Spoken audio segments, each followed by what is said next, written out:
Ini kan kalau menurut saya lebih membutuhkan gitu. Tapi kenapa atensinya lebih ke Gala sidang? Dia mengatakan bahwa ya udah biar cepat aja sidangnya selesai, biar dia bisa fokus ke Gala. Kenapa harus fokus ke Gala tapi nggak fokus ke Aisyah yang anaknya?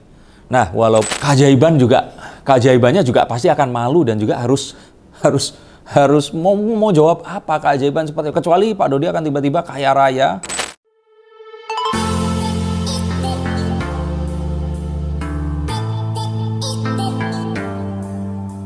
Halo Sensikers, kembali berjumpa bersama saya Denny Darko. Tidak ada yang namanya misteri, yang ada adalah tanda-tanda yang kita semua coba untuk mengerti. Tidak ada yang menyangka kecelakaan di hari itu ini menimbulkan banyak drama yang hingga hari ini masih terjadi. Tidak hanya keluarga inti, bahkan kemarin pun ada yang coba nyenggol. Ini Cika itu dianggap kena karma. Nah, itu ada di konten sebelum ini. Kalau kalian belum nonton, silahkan nonton. Dan saya katakan juga, Cika ini jangan-jangan jadi the next Pak Dodi. Karena dianggap ya menjadi seteru dari keluarga Pak Haji Faisal. Yang saat ini memang mau tidak mau kita akan bilang bahwa ini adalah keluarga yang Indonesia's sweetheart. Semuanya dicintai. Bahkan orang-orang yang cuma temenan dengan keluarga ini, yang kita nggak pernah tahu sebelumnya ini mereka siapa. Saya sih nggak tahu ya. Ini ikut terkenal. Channel YouTube-nya naik dan orang-orangnya pun jadi terkenal.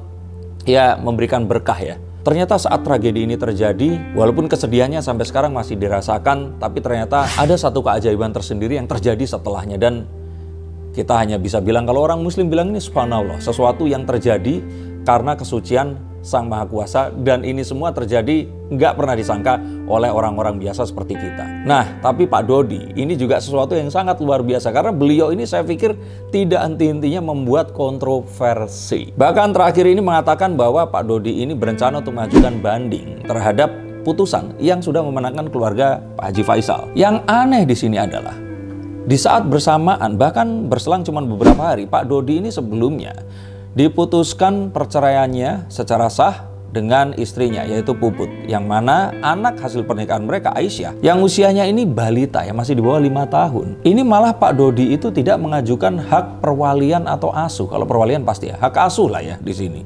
Bahkan katanya Pak Dodi pun ini tidak bisa memberikan 10 juta yang diminta setiap bulannya untuk putri sematawayangnya bersama dengan Puput ini tadi. Nah, yuk kita akan lihat sebenarnya apa yang terjadi dan ada motivasi atau tidak sih di sini. Nah, sebenarnya keanehannya ini terjadi saat Pak Dodi ini tidak menghadiri sidang, dan waktu ditanya oleh awak media, bahkan Pak Dodi ini mengatakan, kalau nggak salah ya, saya lupa kalimatnya atau redaksionalnya seperti apa, oleh Uya Kuya di sini, mengapa dia tidak datang ke sidang. Dia mengatakan bahwa ya udah biar cepat aja sidangnya selesai, biar dia bisa fokus ke Gala. Kenapa harus fokus ke Gala tapi nggak fokus ke Aisyah yang anaknya? Nah, walaupun ya Gala ini adalah cucunya, tapi ini jadi satu hal yang apakah ada satu pilih kasih di sini?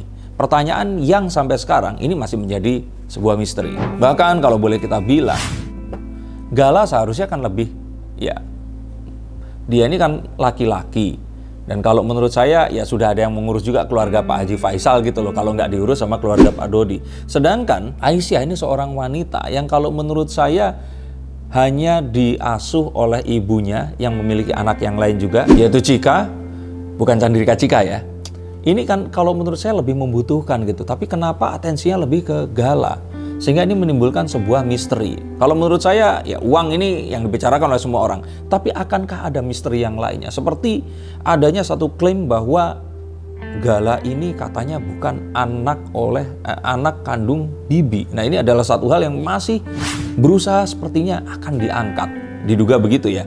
Dan ini adalah satu hal yang masih menjadi misteri hingga saat ini. Dan tadi seperti juga dikatakan, uang support yang kalau menurut semua orang ini juga satu hal yang ganjil. Uang 10 juta per bulan saja tidak sanggup untuk diberikan ke Aisyah. Lah terus nanti kalau ngurus Gala akan seperti apa? Ini jadi satu pertanyaan yang lainnya juga.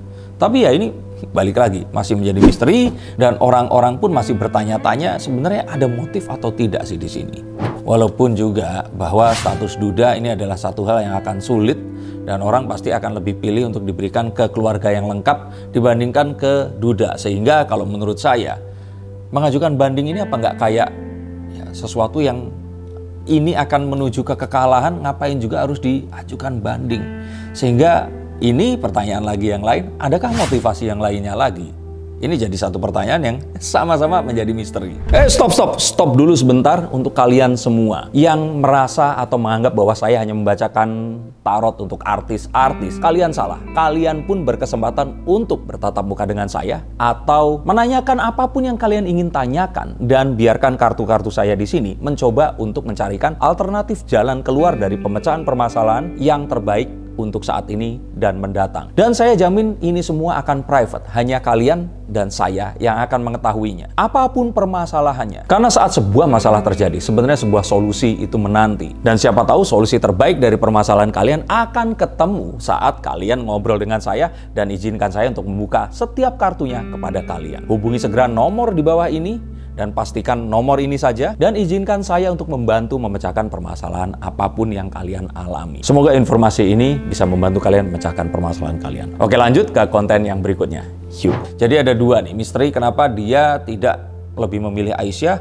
Kedua, kenapa kok ngotot tentang hak asuh dan perwalian, yang mana dia pasti akan kalah lagi. Karena di sini cuma satu orang. Di sana itu breadwinner-nya ada banyak. Orang yang mencari nafkahkan ini ada banyak. Pak Faisal masih kerja. Bu Dewi, saya pernah coba pesen ini rendang Bu Dewi, itu kehabisan terus. Kalau Bu Dewi dengar, siapa tahu saya disediakan satu slot untuk saya bisa ikut PO juga nanti. Dan ya kalau saya pikir apa enggak, ya sudah, mendingan di situ aja gitu loh. Dan kalau kita mempertanyakan seseorang kan tentu saja kita akan tanya di masa lalu ini seperti apa. Apakah bisa memberikan kasih sayang, cukup sabar. Kita tahu bahwa di masa lalu Vanessa Angel almarhumah aja ini sempat kabur dari Pak Dodi, sehingga orang-orang juga pasti akan meragukan bagaimana Pak Dodi ini akan bisa mengasuh Gala. Lah ini mau dibanding lagi, ya itu haknya sih. Tapi kan orang-orang juga nanya kan. Nah maka dari itu sebenarnya saya nggak usah narik kartu. Kalau dilihat dari kartu dan juga kondisinya, ini kayaknya pasti akan gagal gitu. Keajaibannya juga pasti akan malu dan juga harus mau jawab apa keajaiban seperti itu. Kecuali Pak Dodi akan tiba-tiba kaya raya, segera menikah, memiliki istri yang juga bisa mengurus anak, dan itu saja harus disetujui oleh netizen seluruh Indonesia. Karena Gala pun saat ini menjadi mungkin bayi paling populer yang pernah ada di Indonesia sejak Joshua. Nggak bayi ya waktu terkenal dulu ya. Sehingga tetap dari dulu saya katakan dua hal ini. Satu, Pak Dodi, hati-hati atas bisikan orang lain yang ingin mempergunakan Pak Dodi. Nah, ini satu hal yang paling penting. Jangan terlalu percaya dan terus kemudian Pak Dodi ini dikedepankan melakukan sesuatu yang jadinya malah akan merusak citra image-nya yang sudah kurang baik ini. Jadi kalau menurut saya hati-hati sekali, apalagi sekarang ini dengan Ayu Wisya kan sudah damai. Ini satu hal yang coba diarahkan ke menuju yang positif-positif aja gitu loh Pak. Yang berikutnya adalah hati-hati jika ternyata mengucapkan statement di media sosial. Kita sudah cukup banyak orang yang akhirnya salah ngomong di media sosial dan akhirnya kena getahnya sendiri. Saya termasuk salah satunya waktu saya dengan Master Dedi waktu itu, dan saya sudah meminta maaf karena media ini memang satu hal yang kita ucapkan itu kemungkinan untuk bisa disalahartikan itu besar sekali. Maka harus hati-hati, terutama jika kita memiliki sebuah image yang memang sudah ini kayak public enemy. Nah, maka sebelum nanti ini nggak bisa diteruskan lagi karirnya, untuk Mayang juga kan nanti harus hati-hati. Dan ngomong-ngomong Mayang, fokus pada Mayang deh, karena kalau memang ternyata nanti dapat hoki yang bagus, Pak Dodi juga bisa mungkin menebus kesalahannya dulu tidak menemani Vanessa Angel dalam seluruh karirnya. Siapa tahu ini akan memiliki sebuah karir yang menjanjikan juga, dan ini akan menjadi satu hal yang bagus untuk mereka berdua, yang saya juga pernah ramalkan di konten yang lainnya. Dan bahkan kalau saya pikir di sini, kalau Mayang aja udah ditawarin sinetron, kenapa Pak Dodi nggak coba juga? Siapa tahu bisa main sinetron juga. Siapa tahu ada bakat terpendam acting yang ternyata selama ini Vanessa Angel itu turunannya dari Pak Dodi, itu bisa acting dan akhirnya terkenal. Nah, siapa tahu Pak Dodi bisa main di sini. Tapi ya mungkin kalau Pak Dodi main, perannya jadi antagonis nggak sih? Atau mungkin sebenarnya wajahnya sih protagonis juga, tapi ya orang akan langsung ini nggak ya? Kita coba lihat lah. Siapa tahu coba di sini para casting director, coba di casting Pak Dodi, siapa tahu dia ternyata memiliki karir yang bagus di dunia entertainment, dan siapa tahu hokinya memang di situ. Dan untuk kalian semua, kira-kira kalian pengen tahu hoki kalian di mana? Silahkan hubungi nomor di bawah ini, saya akan bukakan kartunya, dan dari kartu ini kita akan pilihkan jalan hidup yang terbaik, dan kalian akan bisa memilih karir yang kalian impikan, atau mungkin cinta, atau mungkin juga kondisi keuangan kalian. Terima kasih, sampai jumpa dan salam.